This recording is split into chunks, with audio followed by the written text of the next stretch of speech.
Hi everyone, this is Bob, and I'm going to be showing you how to do your midterm for Writing1, the infographic project.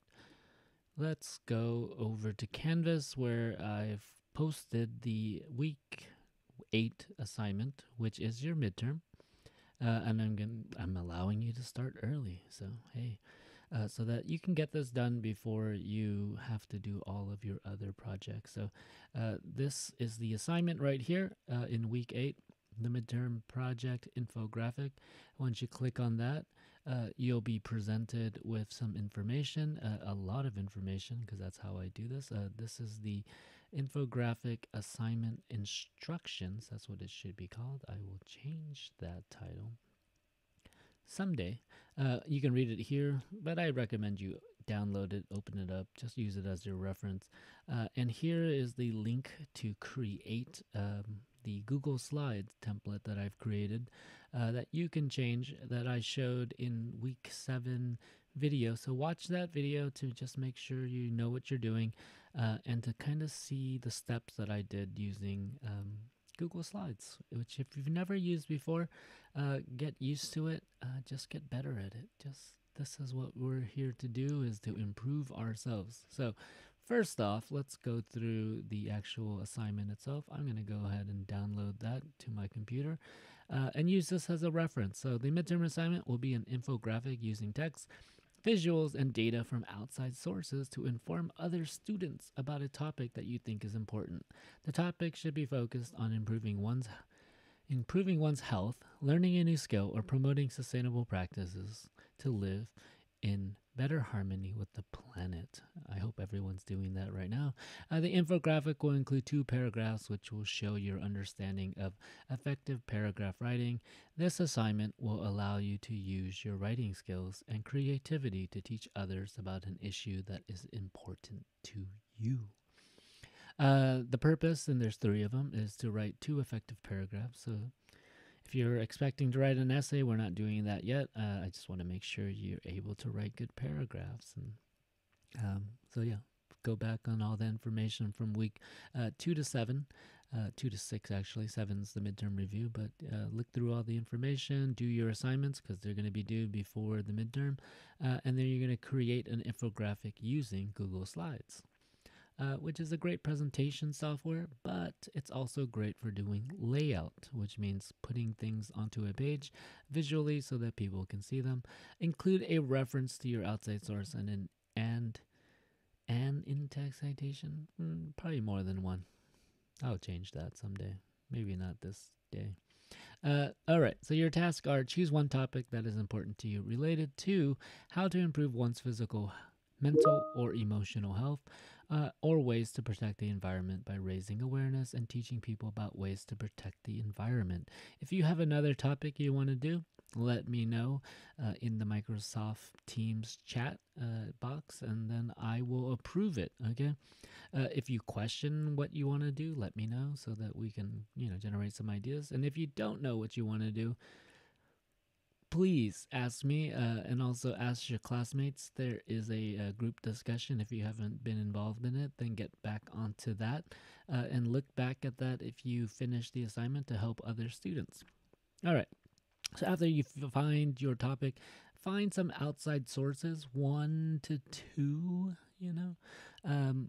find those topics. Based on your topics, find an outside source, a website. That's what I want you to use. That talks about that particular topic. So the one that was brought up in class on week 7 was like how, the negative effects of tobacco use. And so, if you find something about that, if you want to make yours about maybe how to quit and giving steps on that, then, based on your research, choose those topics and choose them wisely. And you're going to use this Scribber APA citation generator. If you click on this link, which I guess it doesn't work. I'll fix that. But yeah, let's figure out how to open that real quick. Okay. I have it somewhere. I'm just going to pull up this website real quick. All right. Which is right here. And so you can cite your sources using this little link. I am gonna just put a question mark and see what happens. Okay, so if you reference a website, you can do a search using this URL thing. Nope, that's not it. Right here. Go ahead, click that. It'll tell you this information here. And you'll get all this information. Don't worry about date access, just press cite source and it'll give you a link to that. So you can copy this by clicking on it, it's copied, and you can paste it wherever you need to paste it, which will be in your assignment. So the assignment is going to be using Google Slides. And so right here, like we've done before in other classes, maybe not writing yet, but you're going to click on this link. I'm going to open it in incognito mode so that I can sign in using another account. Don't look at this. And you cannot see my password. Good. Maybe you can hear it. Maybe you can hear clicking sounds. All right, so here's this information. It's the midterm infographic Google Slides. And the one thing you want to first do is make sure you change your name and change the title so that I know when you share this with me that you're going to be able to do that. That's not my real name, of course. And I'm going to share this with your teacher, who is Bob Wynn. Go ahead and click that. You can send him that link. He'll accept it, which he always does. And go ahead, you can make him the owner, which is always the best way to do this, just so that I have this information, right? And then later on, you can click this link. Make sure that you change this so that I can view it at least. But I'm the owner, so I'll be able to see it. So that's great. But you're going to have to submit that link so that I can see it easily.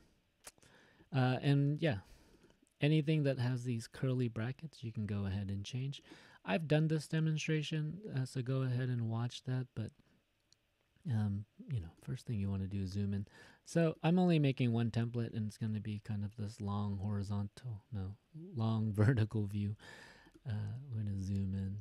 And anything that has this bracket, you can go ahead and change. I'm just going to do this real quickly, but the one website that I did use in the past, let's go look at that. So this is what I did in the previous class. And you can use this PDF/Google Slides as a way for you to figure out how to cite your information that you're going to be using, this outside sources that you're using based on the topic that you're looking at. So you found some cool articles, and this is how you're going to figure out how to actually write in the references and to use the in-text citation. So this is an in-text citation. If you click on the little comment box, you can see kind of like some information that I've included. If you need to add more, just go ahead and do that. Help me out so that you can be helped. And if you have any questions about how to cite, please ask me. But there's information about websites with no authors, websites with no dates, and how to do that, and then how to cite from social media and things like that. And it gives some examples. So use this as your model for making your infographic, but also as your way of how to actually cite websites. Okay, and this is basically what I want you to be able to do. That's it. Choose some interesting colors. You can change the background. You can include an image. Just don't make it too over the top, which means that, like, if you look at it and you don't understand what's going on, I will not understand. Okay, so choose a basic color. I chose that color. Great. Press done. You have a background color. You can change these boxes and things like that. I made this a link, so if you want to go to this link, you can go ahead and check out how to cite a website. But that's not necessary. And then, yeah, first thing you're going to do is this paragraph 1 here, which explains the importance of your topic and why people should be interested in it. I wrote kind of a basic paragraph. It follows the format that we're using in class, using one topic sentence that is not too general and not too specific, and including 3 or more supporting sentences, which I've included here. And I've included the reasons why this is important. And then I have a concluding sentence that restates my topic sentence. So those are the criterias for me for writing a paragraph, an effective paragraph. And yeah. And then go ahead and include the information. So you can include this information based on, actually I gotta go back to this, but let's do this first. You're right. Yeah, and so based on like how you want to list this stuff, for me this is like the list of different ways of citing. So you can talk about the different benefits, the different pros, the different cons, even step by step things to do, or just a list of things. So if you're talking about like physical health, things that you can do to improve your immune system, that might be a good topic if somebody hasn't thought of one. Ask me, ask your classmates. Find an interesting topic that is relevant. I think that's really important, right? Something that a lot of people can be, what's it called? A lot of people would be interested in.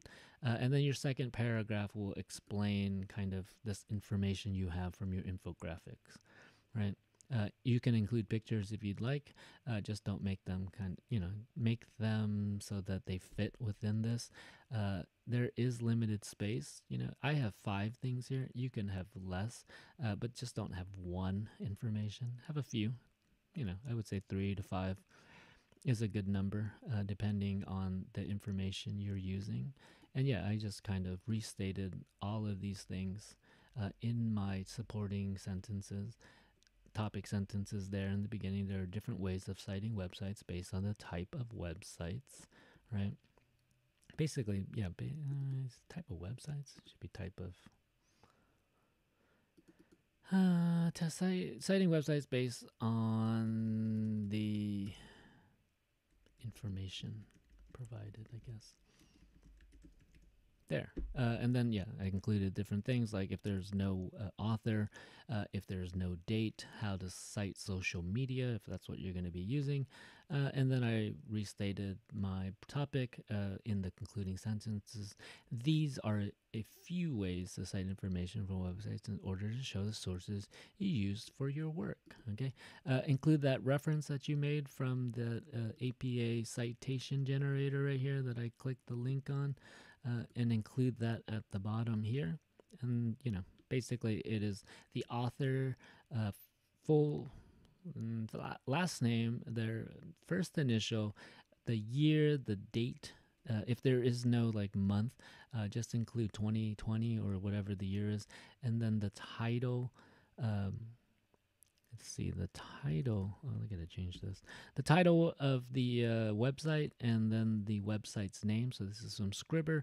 And then include that link. And that link is important because I want to look at your stuff. So I want to look at the information that you used and make sure that you actually reference that other than making it up yourself. So you only include this if you're using it in your information. So here I've used Caulfield. And I kind of didn't do this well, okay? So don't just quote things. Write it in your own words. That's going to be the best way. And try to do that. So quote it. If you paraphrase or summarize, you still have to use the in-text citation. That's what this is called, right? The in-text citation. Let me go ahead and make a comment on that so that we all know that this is an in-text citation. Whoops, let me copy this part. Go back to the Caulfield. That's the author's name. In-text citations are used in text, right, inside the actual text that you're writing, and they reference the source that you use. And if I want to find the source, I don't want to see the link on this. I want to see it at the bottom. That's what we usually do in academic English in order to show where our sites are, basically to not plagiarize, right? So This is about not plagiarizing. And yeah, you can move things around. Control Z can undo things.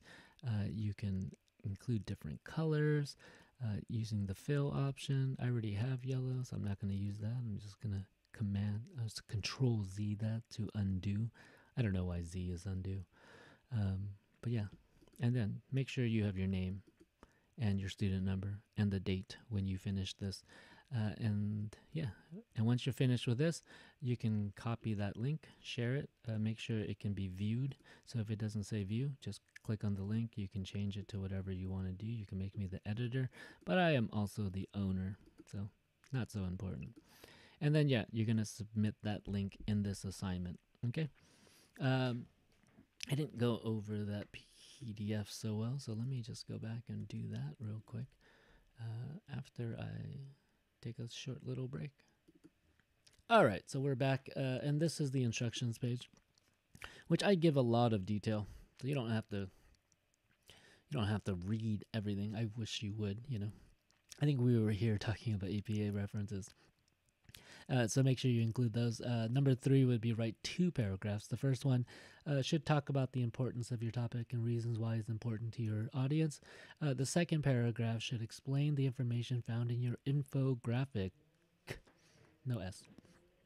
And then number 4, the infographic will be designed on Google Slides using visual elements to show information in one of the following organizational styles: a list of benefits, pros, positives, or detriments, cons, negatives about the topic you chose, a list of activities to do to become become better at your topic, a step-by-step guide to do something related to your topic, or any other organizational styles that you feel are important or that maybe come from your source. Okay. And you're not going to be just copying and pasting the source. You're going to be trying to rewrite it yourself, and I'm going to be looking at that. Include in-text citations for all the information you use from your outside sources. So if you did get the information from that website, list it like at the end of your little sentence explaining what to do. If you got it from another one, make sure that they match up, right? And here's an example. When you refer to a website in your text without quotations or paraphrasing from a specific part of it, you don't need a formal citation. All right? What does that mean? I don't know. So yeah, here's the in-text citation, Caulfield 2020. This assignment is going to be due on November 29th, which is Sunday, at 11:59 p.m., 23:59 p.m. You're going to submit that infographic Google slide on Canvas, okay? And then, yes, your midterm is 20% of your grade, 20% of the overall for the entire semester, unless that changes based on the university's policies. I'm not sure, but at the moment, I believe it's 20%. And until I've been told otherwise, it will remain 20%. If there are any changes, I will let you know. A successful assignment will be completed on Google Slides. Include 2 well-written paragraphs that each contain the following. Let me go back. Be completed on Google Slides. If you cannot do it on Google Slides, let me know, and I will find a way for you to be able to do this. It might be that you write it on a piece of paper and design it visually using colors, markers, pens, whatever you want to do.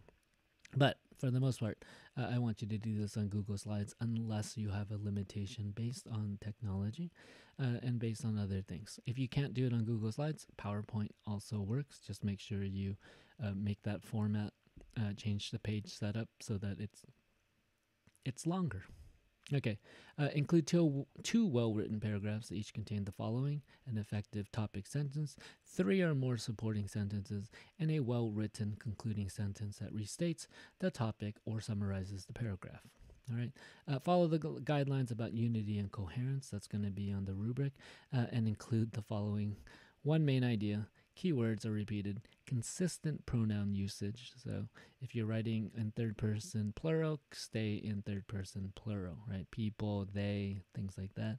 And arranged in logical and organized manner. In a logical. There's some grammatical issues. contain few grammatical and word choice errors and be double checked for any major issues. Okay, so before you submit anything, make sure you double check your work and make sure that you've checked your grammar. There's a lot of grammar tools out there that you could use. Use them, figure out what they are. Have a well-designed infographic that includes the following information about your topic, and an in-text citation for all the information reference. Include a reference at the bottom of your source, so you can just kind of click on that text box at the bottom. Include your name, your student number, and your date, and then make sure that it is submitted on time. I have some information about plagiarism. Do not plagiarize work. I will double check all of those paragraphs.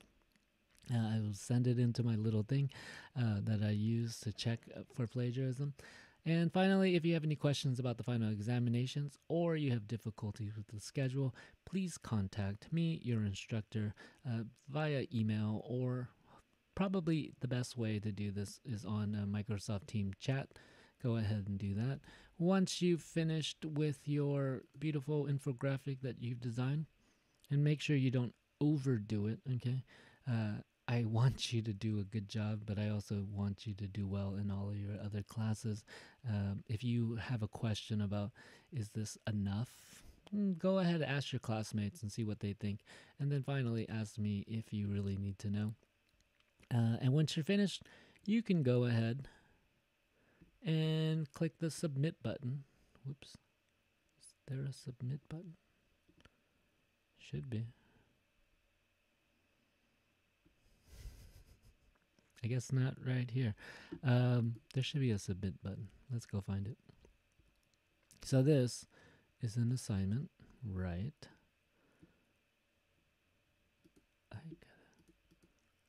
Let's go look into the magic of all of this. It's an assignment, it's 20 points. You're going to do an online submission, a website or URL file upload if you're using PowerPoint. Great. It's going to be due on November 29th. Wonderful. I don't know why I don't see a submit button. Let's go into my student view. Sorry about that. Okay, I'm going to click student view and let's see what happens. Going to go down, look at week 8. You don't see that plagiarism thing because I never posted it. And yes, there it is, the submit assignment button. So go ahead and click on that. Oh, because I'm not a student in this class. I'm a student in the other ones. So you can go ahead. You can either do a file upload, choose that file on the computer that you have. If you're using PowerPoint, or a PDF if you need to be able to do this on a paper instead of using Google Slides. Or you can click and go ahead and send that link to me to share. And any comments you want to do, go ahead, click that, and press submit when you're done. And then that's it. You're finished. If you need to resubmit, ooh, yeah, you did it. Wonderful. It'll tell you what time you submitted. So, you know, if you're like a few minutes late, don't worry. And don't email me saying, oh, I'm so sorry. And if you're a few minutes and a few more and a few, you know, just before the sun rises, I guess, on Monday, make sure you turn it in. But don't worry so much about like, oh, I pressed it 1 minute late. Just don't procrastinate. All right, I think that's it. And I hope you can understand this video and that you understand this assignment. And if you're having issues, before you ask, go ahead and look through all of the Canvas materials. Let me get out of student view. Yeah, make sure you just go through all the assignment stuff. Anything that you've missed, go ahead, look through it. There's a lot of videos, right? And this is how Canvas works, guys. It's asynchronous learning. So, I mean, if you missed the class and you actually didn't go through it, go ahead. You can go watch everything that we've talked about. Who's this? And skip around because Like I do talk a lot. Oh, and it doesn't mean that. This is when I was living in Turkey still. Sad days. Okay, so thank you so much, and have a great evening, and have a great midterms, and I hope you success, and I hope you good sleep and less stress in these times. All right, have a good one. Bye.